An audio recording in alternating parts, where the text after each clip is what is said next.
Hello everyone, and welcome to Motor City Mania, the new channel that is under direct purview of David T. Pike. You all may recognize me from a previous channel that used to be known as the Detroit Lions Forum, also known as the DLF. However though, as you all also know, that channel is not coming back. So what's the purpose of today's episode? Well, today's episode, or rather this episode, because it's not the only episode I'm going to release today, is to realistically explain what happened and to answer your guys' question by being as honest and as transparent as I possibly can, not only in this pre-recorded video for y'all, but when you drop comments and you drop questions for me later, so that way I can be as open and honest and transparent as possible as I can about this whole thing, because I totally believe in being open, honest, and transparent with not only my viewers, but also with myself and with everything that is going on in my life, especially when it pertains to this channel. So that's what this episode is. It's kind of like not only a jumping start point for going into Motor City Mania, but it's also kind of like closing the book, closing the chapter on the DLF, so that way I can officially leave that behind because, well, unfortunately I have no choice. So that's kind of what the purpose of today's episode is as far as this one.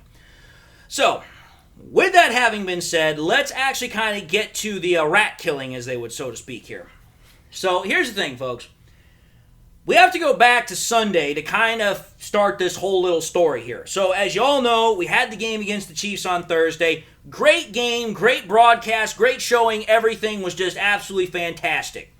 I then took Friday off. I took Saturday off because I'm like, hey, you know what? There's not really going to be much going on here. I'm going to start getting ready for Sunday so that way I can start watching the Seattle Seahawks game, so that way I can kind of, get a little bit of an early scouting report, so that way I can do my film investigation, my film breakdown for, after the Sunday's games. Well, funny thing about that is, I wake up Sunday morning and I check my phone like I normally do to see, what potentially came through when I was asleep. Well, the first thing I notice is that I have a text message from Derek of Lions Syndicate, the guy who's been, pushing out all the episodes to the community, which before I get into the rest of my story, I definitely want to give huge props, huge kudos, huge appreciation and love for Derek. Derek has been an absolutely just amazing friend, absolutely amazing content creator. I have so much love and appreciation, not only for him as a human being, but also for his work, for his content. And, he has been such a great friend, not only in helping, get my message out to the community, but also giving me support and being able to get back on my feet. Hopefully, a lot of my old subscribers will come back not only from his videos, but also from the start of this new set of videos. But again, I'm so thankful for Derek. I'm so much appreciative of everything that he's done for me, and I didn't want to take one more moment without saying that. And again, there are other people I want to thank, but I'll get to that at the very end of this episode here really quickly. But getting back to my story, because I stopped at Derek before I thanked him, but now let's get back to where I was. Derek had texted me, and he said, in the text message was, hey man, what's up with your channel? And I'm naturally like, what are you talking about, man? And he's like, your channel, it's nowhere to be found. So my first inclination is to go to YouTube Studio, which if you're a content creator, that is kind of like your centralized hub, if you will, which shows all of your videos. It shows how many watch hours you have, how many subscribers you have, how much monetized money you have, blah, blah, blah, blah, blah. Like, it's pretty much your one-stop shop for everything as far as your channel is concerned. So naturally, I go to YouTube Studio, I click on it, and when I click on it, nothing pops up. It says, I don't have permission to view the page. And I'm like, what the thunder? What the hell's going on here? I then check my email, and I see that I have an email from YouTube that said that my channel was being terminated because of a violation of the impersonation policy, which up until that point, I had never heard of this policy. I was like, what the hell is the impersonation policy? So I'm like, okay, let's see if this is something that I can potentially correct here. So I go to the YouTube community guidelines, I go to the YouTube channel, I check out what their impersonation policy is. And Derek's done a somewhat decent job of explaining. He did a pretty good job of it. But the summed up version of what the impersonation policy is pretty much saying that I somehow took something from another channel and I put it on my channel to make it almost indistinguishable between the original content creator's channel and my channel. Pretty much, I either copied a banner, I copied a logo, I copied something about their show, made it my own. So pretty much, it's kind of like a very souped up version of a plagiarism charge. Pretty much what they said I did is I plagiarized somebody else's work and I tried to claim it as my own, kind of like a copyright infringement, but much more severe, much more crazy. So that was what that was about. But I'm like, wait a minute here. I'm like, I've never done this. I've never taken anything from another channel. I've never once done any of that nonsense. I am very, very, very strict about making sure I don't copy or take content from other people's channels. In fact, one of the things I can say with absolute certainty is that I respect the integrity and I respect the hard work of other content creators, because I'll tell you this right now. I know how damn hard it is to make content in YouTube. I know how backbreaking it is, how many hours you have to put in to become a good content creator. It's like, listen, I don't want people stealing my stuff, so why would I steal their stuff? So for me, this just was just like, dude, this makes absolutely no sense. It makes no sense from a logical perspective, and it makes no sense from a common sense perspective, because it's like, listen, for all of y'all that are watching this video, many of y'all who used to be my old subscribers with the DLF, and some of y'all might be new people who are just curious what's going on here, if you had watched my channel back when it was still up and running, my channel was very, very unique. Nothing about my channel you could find anywhere else. Nothing about my channel could be found anywhere else. The way I dress, like, come on now. How many other Lions content creators wear a necklace like this? Nobody. Nobody also wears freaking turtlenecks. I'm the only Lions content creator that wears turtlenecks. I'm also the only Lions content creator that wears a freaking Lions custom-made ring. I'm the only person that has the mannerisms that I use. Like, my entire channel was extremely unique and extremely all my own. I didn't borrow anything from anywhere. It was all purely my imagination and creation. So when I heard that I was being charged with an impersonation policy violation, naturally, I'm feeling a bit jilted. I'm feeling a little bit, kind of left out in the cold here, because I'm like, dude, this just doesn't make any sense. So my next move was to file an appeal, which, as Derek pointed out in his very first update episode about what was going on with my channel, I tried 2 times to get an appeal to go through, and it just wouldn't work. Either there was something wrong with the fact it wouldn't accept my email, it wouldn't accept the URL with the previous channel. It was such a problem that I literally spent the better part of a day, like 10, 12 hours worth, trying to get an appeal to go through, talking through 3 separate YouTube chats and 3 separate YouTube specialists to try and get this thing to work. When it finally did go through, then I started talking to people via email rather than a chat session through the YouTube Help Center. Now, I'm going to say this right now. Neither the Help Center nor the emails were very helpful at all. Most of them, in fact, if anything, were rather, how should I say this, monotonous, because they said the exact same thing over and over again. It was like talking to a damn robot. It was literally just Autobot, just like freaking responses. Because they all kept saying the same thing. Don't submit too many appeals because it can bog down the process, it can slow our appeal process review. Don't make sure you're talking to too many people because that can also slow things down. Blah, blah, blah, blah, blah. It was just like I was talking to a robot over and over again, and it was just a different name for every single one of them. Well, like I said, that was for both of them. When I got to the email, I started naturally asking questions as far as, hey, how fast is this appeal process going to take? When can I possibly get a response back on this? And there were other questions that I asked. But every single time I got the same responses, pretty much, oh, we're sorry for what's happened to your channel. We understand the concern that you have. Please understand we can't speed up our process. Also, do not submit more. It just was literally the same damn message every single time I got back a message on whatever question I had. So, after a while of that, I was just like, I'm not going to get anywhere. I can ask as many questions as I want. They're not going to answer them. Pretty much it's just like, I'm just going to have to sit and wait. So, Monday goes by, nothing happens. Okay, kind of figured that. Then we get to yesterday. We get to Tuesday. So, I'm thinking probably sometime in the afternoon is when I'm going to get a response. Well, lucky me. Lucky. 9 a.m. rolls around and I get an email from YouTube saying that they have made their decision on my appeal. So I'm thinking there's no way that this is going to go the wrong way. Like, I already know I haven't broken the impersonation policy. I just know it.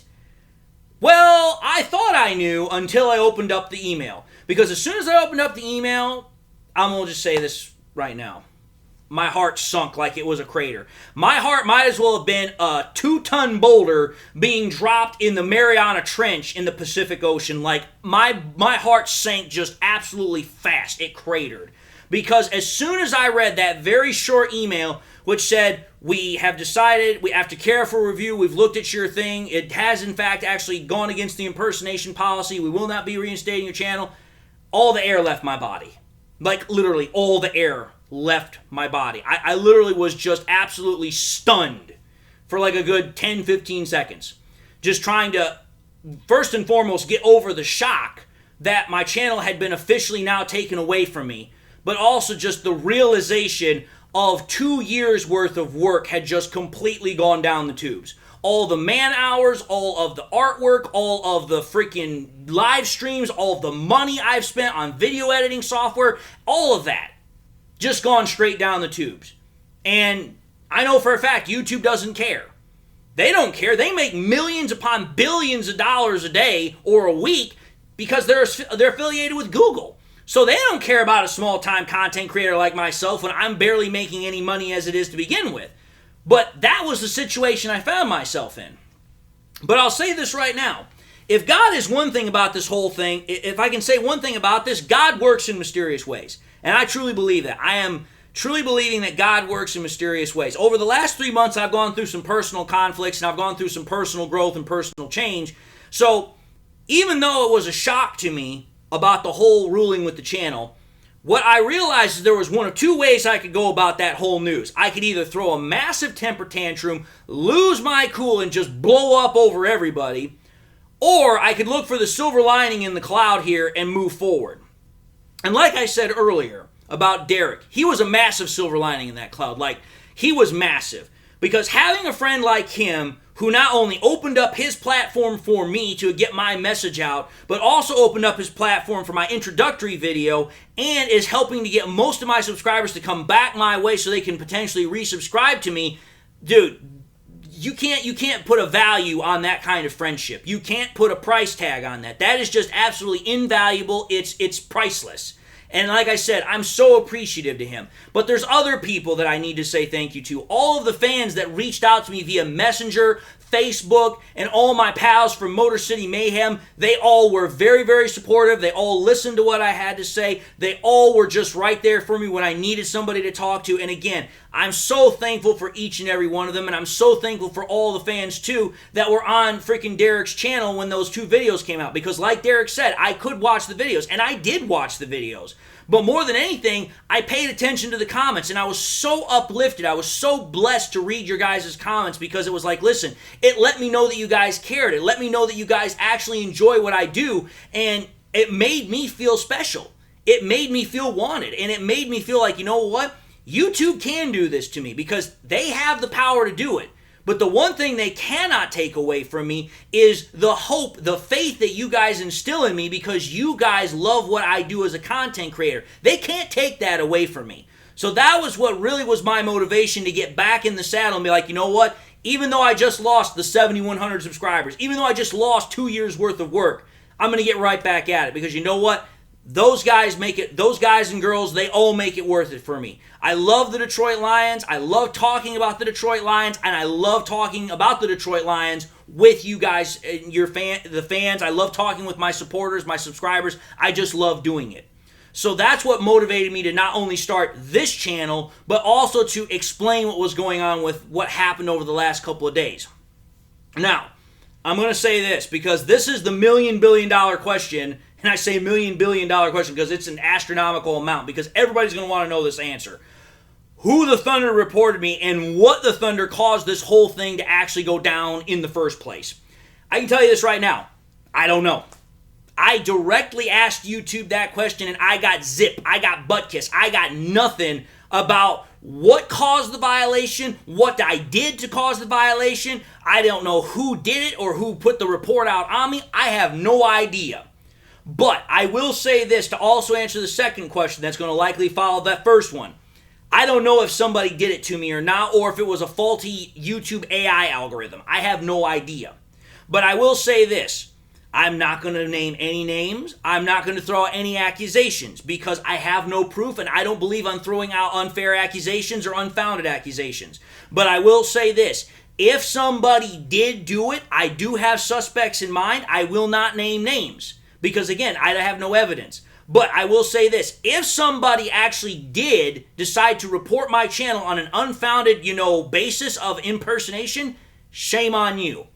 But I will say this, YouTube didn't give me any evidence. They didn't give me anything to actually substantiate, support why they took my channel down. And that was probably the most infuriating thing of it all, because it's like, listen, in the United States, we have the ability to face our accusers and be presented with the evidence on if we did something wrong. I was not presented with anything. I was pretty much told, yeah, you broke this policy, and here's your punishment. And it's like, how's that even remotely fair? But unfortunately, those are the guidelines, and I have no way to work around it. So I was stuck with that ruling. Sorry to say it for my bad luck, but that was kind of what happened. So that's kind of like what's been happening over the last couple of days. But to to kind of put a nice little bow on top of this whole thing, like I said, I just want to say that I'm so blessed. I'm so thankful to all my supporters, all my subscribers. I was trying to put both of those words together. I'm so thankful to Derek. I'm so thankful to my friends. I'm so thankful to my family. I'm so thankful for all the love and support that I've gotten being able to come back and start Motor City Mania, also known as MCM. I will say this right now. The platform is going to be different because there's not going to be any Detroit Lions in my name. There's not going to be any Detroit Lions in my title. There's not going to be any Detroit Lions in any association with my channel. And there is a disclaimer directly in the channel bio. This is a fan channel. This has got no association. It has no support. It has no sponsorship from the Detroit Lions, because what I think ultimately got my channel taken down is because my name had the Detroit Lions in it, as it was the Detroit Lions Forum, and my avatar, my logo, had the Detroit Lions official logo in the background. That's the only thing I can think of other than somebody, being out on a witch hunt for me. And I don't want to go there. So I am literally changing the entire presentation as far as my banner, my avatar, everything. You will not see anything officially Detroit Lions unless I'm wearing it, because if I'm wearing it, I've purchased it, which means at that point, it is my property. It's still the Lions trademark, but since I purchased it, it's no longer under the same kind of, copyright rules. But there will be no Detroit Lions in my name, anything else, because that's the only thing I can figure is what they could flag me for impersonation on. And that's just pure speculation. But until told otherwise, that's how I'm going with this channel, and that's why it's called Motor City Mania. But again, the show is going to be the same format, same type of mannerisms, same what the thunder, here's the thing of it, and all that nonsense. You guys are going to get all that and everything else that I used to do with my previous channel. But this is officially closing the chapter on DLF. We're now starting MCM. We're starting Motor City Mania. This is going to be the universal channel, not only for my live streams, which are going to be changed from Motor City Mayhem to Motor City Mania. Everything's now going to be under one banner. So, with that having been said, closing the chapter on the previous channel, we're starting this new one. I thank you all for your guys' support yet again. I thank you all for tuning in for this explanatory episode. My next episode, which will be my first episode of actual Lions content, will be coming out later today. And with that having been said, folks, I just want to say once again, thank you all for your support. God bless. Go Lions. And until the next time we meet, I'll see you all in the next episode.